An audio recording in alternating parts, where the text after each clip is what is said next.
ગોકળ ગતિએ ચાલતી સુરત રેલવે સ્ટેશનના રીડેવલપમેન્ટની કામગીરી પ્લેટફોર્મ નંબર 4 બે મુદ્દત વીતવા છતાં બંધ. સુરત રેલવે સ્ટેશનના રીડેવલપમેન્ટની ગોકળ ગાયની ગતિએ ચાલી રહેલી કામગીરીને પગલે પ્લેટફોર્મ નંબર 4 મુસાફરોની અવરજવર માટે બંધ કરી દેવામાં આવ્યું છે.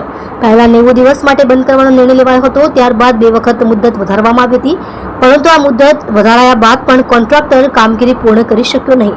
વરસાદને પગલે અવારનવાર કામગીરી ખોરંભે ચડી હતી. બીજી વખત મુદ્દત વધારો 30મી સપ્ટેમ્બર સુધીનો આપવામાં આવ્યો હતો. રેલવે સ્ટેશન પર પ્લેટફોર્મ નંબર 4 છેલ્લા 4 મહિનાથી બંધ છે. પ્લેટફોર્મ નંબર 4 પરથી ઉપરથી ટ્રેનોને ઉધનાથી દોડાવવામાં આવી રહી છે.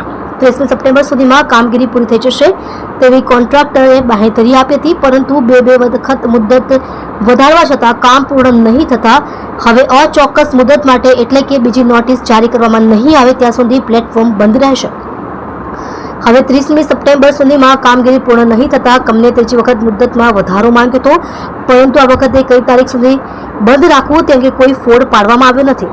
હવે અચોક્કસ મુદ્દત એટલે કે બીજી નોટિસ જારી કરવામાં નહીં આવે ત્યાં સુધી પ્લેટફોર્મ નંબર 4 બંધ રહેશે તેની જાહેરાત કરી છે. હવે સુરત રેલવે સ્ટેશનના પ્લેટફોર્મ નંબર 4 પરથી ઉપરથી જે ટ્રેનોને ઉધનાથી દોડાવવામાં આવી હતી તે ટ્રેનો હજુ પણ ઉધનાથી જ દોડાવાશે. દિવાળીને હવે 1 મહિનો બાકી હોવાથી એક્સ્ટ્રા ટ્રેનો દોડાવાશે, તેથી પ્લેટફોર્મ નંબર 4 ટૂંક સમયમાં કાર્યરત કરી દેવાશે.